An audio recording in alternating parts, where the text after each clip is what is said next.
बुध विश्राम। भगवान भोलेनाथ को विश्राम आ गया, अर्थात समाधि लग गई। फिर से समुद्र मंथन प्रारंभ हुआ। उच्चैश्रवा घोड़ा, माता धेनु माता, ऐरावत हाथी, कौस्तुभ मणि, पारिजात वृक्ष, अप्सराएं, लक्ष्मी, इसके बाद धन्वंतरी जी महाराज अमृत का कलश लेकर के प्रकट हुए।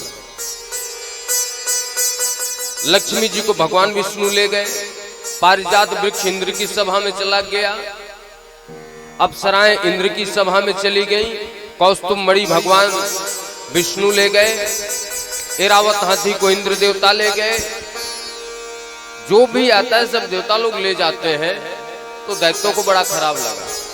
बोले महाराज ऐसा नहीं चलता, मेहनत करें हम लोग, जो आए सब आप ले जाओ। अरे हम लोगों की भी तो हिस्सेदारी है। बोले हाँ तो बताओ क्या कहना क्या चाहते। बोले इस बार जो आएगा मैं ले जाऊंगा। हाँ ठीक है, मंजूर है। अब जैसे धन्वंतरी जी महाराज अमृत का कलश लेकर के निकले, दैत्यों ने छुड़ा करके भागा। सारे देवता फिर भगवान के पास पहुंचे। प्रभु, हाथ में आया हुआ अमृत चला गया।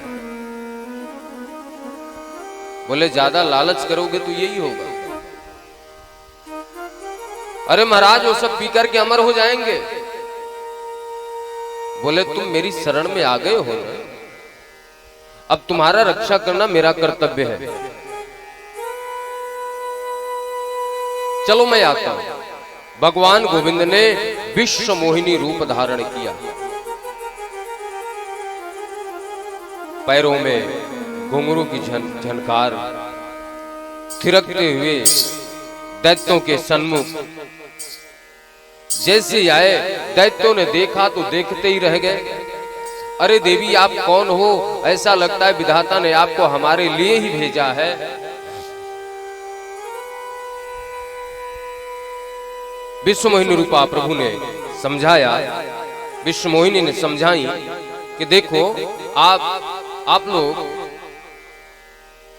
दैत्य वंश के विद्वान राक्षस राज हैं।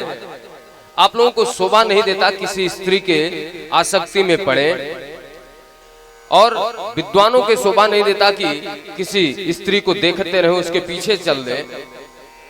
जो स्त्री स्वेच्छाचारिणी होती है उसके आसक्ति में नहीं आना चाहिए। इसलिए मैं समझाती हूँ, आप अपना काम कीजिए, मैं अपना काम कर रही हूँ। लेकिन सुखदेव जी महाराज कहते हैं, साला वृकाणाम स्त्रीणाम च सवैरिणाम सुरद विषः।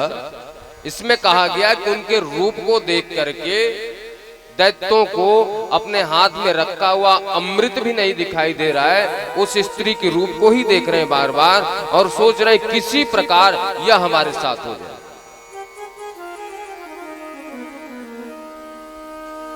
देवी चाहे जो कुछ कहो, लेकिन आपको मेरे साथ होना। भगवान ने कहा ठीक है, मेरा शर्त है, जाओ सब लोग स्नान करके आओ। जो अमृत है दैत्य देवता दोनों में मैं बांट दूंगा, फिर मैं आपके साथ हो जाऊंगा। दोनों की हिस्सेदारी है।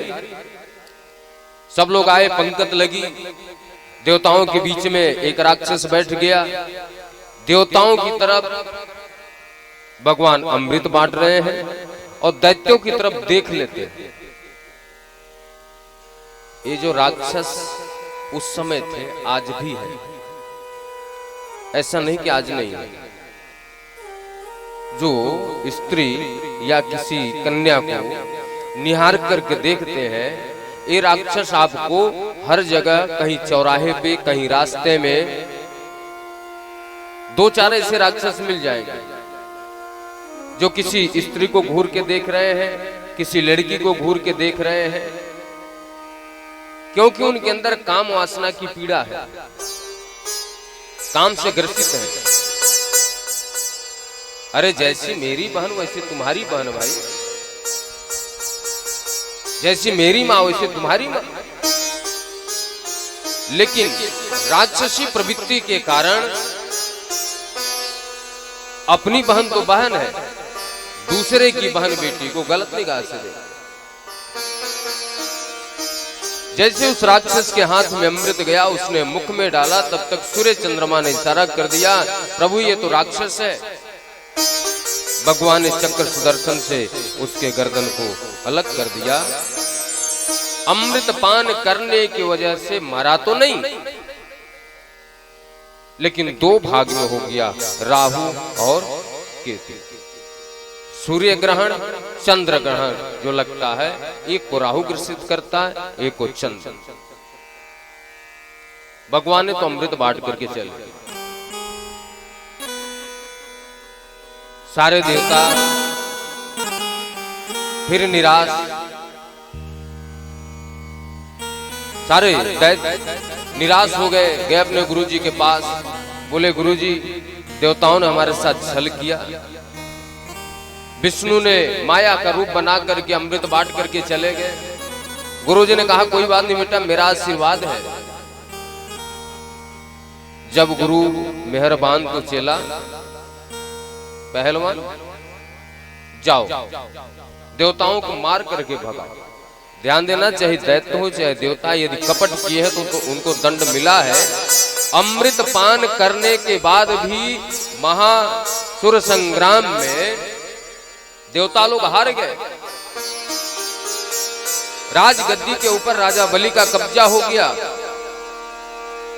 देवता लोग मारे गए, पीटे गए।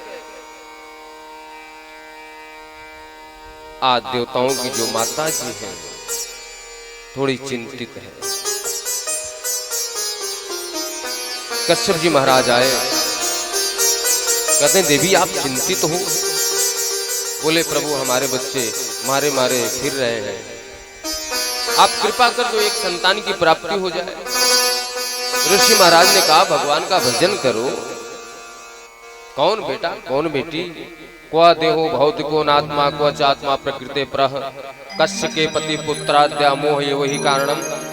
क्यों मोह माया में बजना चाहते हैं? बोले मैं इसलिए पुत्र नहीं मांग रही हूं कि पुत्र मेरी सेवा करे, बल्कि इसलिए कि वह पुत्र राक्षसों से राजगद्दी लेकर के देवताओं को दे दे। ऋषि महाराज ने व्रत बताया, पयो व्रत। श्रावण मास में भगवान वामन जी उस व्रत के फलस्वरूप प्रकट हुए। भाद्र मास में अभिजित मुहूर्त में द्वादशी के दिन भगवान वामन का अवतार हुआ। बोलो वामन जी महाराज की। और ये जो पयो व्रत है माताओं के लिए, जिनको संतान नहीं वो माताएं करती हैं। 13 दिन का व्रत होता है। फाल्गुन मास में यह व्रत किया जाता है। यदि किसी को करना हो तो इसके विषय में जानकारी आप प्राप्त कर लीजिएगा। यदि किसी के पास संतान की प्राप्ति नहीं हुई है तो यदि वो माँ इस व्रत का पालन करती है तो उसको संतान की प्राप्ति होती है। वामन जी महाराज का स्वागत हुआ। तम बटु वामनम दृष्ट्वा मोदमाना महर्षयः कर्माणि कारयामासु पुरस्कृत प्रजापतिं बृहस्पते ब्रह्मसूत्रं मेखलां कश्यपो ददात् कौपिना साधनं माता गौक्षत्रं जगते पतः मतवारी जाको चाल मेरो यशोदा खोला। जाके घूंघर वाले बाल मेरो यशोदा खोला। मतवारी जाकी चाल मेरो यशोदा खोला। मतवारी जाकी चाल मेरो यशोदा खोला।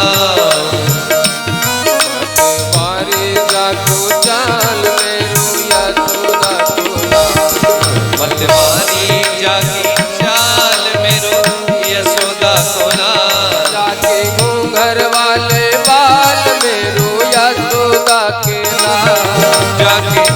घर वाले बाल मेरो यशोदा को लाल। और